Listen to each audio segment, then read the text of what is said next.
आज ही Doubtnut app download करें। Doubtnut पर अपने सभी गणित, रसायन विज्ञान, भौतिक विज्ञान और जीव विज्ञान के डाउट्स का करो सफाया। बस प्रश्न की फोटो खींचो, एक ही प्रश्न को क्रॉप करो और तुरंत वीडियो सोल्यूशन पाओ। अभी डाउनलोड करें। दिए गए वैकल्पिक प्रश्न में हमें यह दिया हुआ है कि कौन सी राशि का मान इनमें से ऋणात्मक नहीं हो सकता, जहां पर विकल्प के रूप में हमारे पास कार्य, गतिज ऊर्जा, स्थितिज ऊर्जा तथा यांत्रिक ऊर्जा दी गई है।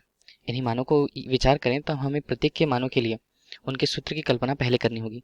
जहां पहली स्थिति में यदि हम कार्य की बात करें, तब कार्य के लिए सूत्र के अनुसार कार्य को यदि W से प्रदर्शित करें, उस पर किसी वस्तु पर लगाया गया बल और उसमें विस्थापन जैसे यदि हम D से प्रदर्शित करें, तब यह उस पर निर्भर करता है।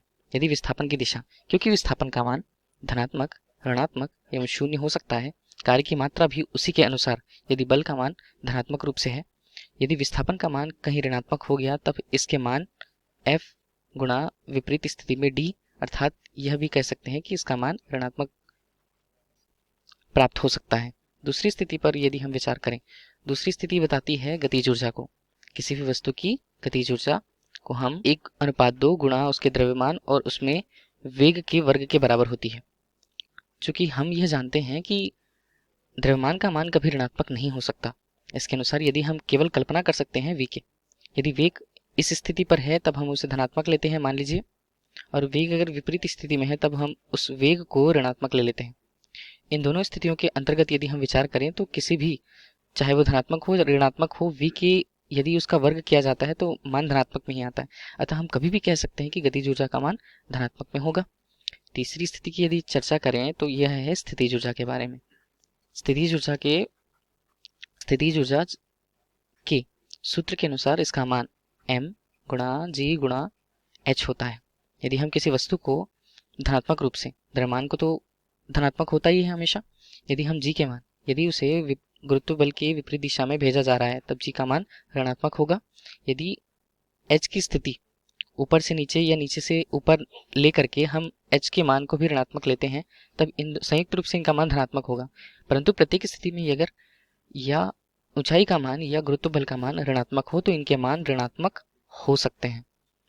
चौथी स्थिति जो यांत्रिक ऊर्जा को बता रही है, यांत्रिक ऊर्जा का मान, यांत्रिक ऊर्जा हमेशा किसी वस्तु की स्थितिज और गतिज ऊर्जा के योगफल के बराबर होता है। स्थितिज धन गतिज, यदि इस स्थिति पर हम किसी मान की कल्पना करें, दोनों के मान धनात्मक हो तो हमें कोई परेशानी नहीं होगी। यदि स्थितिज ऊर्जा का मान ऋणात्मक हो, गतिज ऊर्जा के मान हमेशा धनात्मक के रूप में होते हैं। यदि स्थितिज ऊर्जा के मान इस स्थिति पर ज्यादा हो, तब इनका मान भी ऋणात्मक पहुंच सकता है।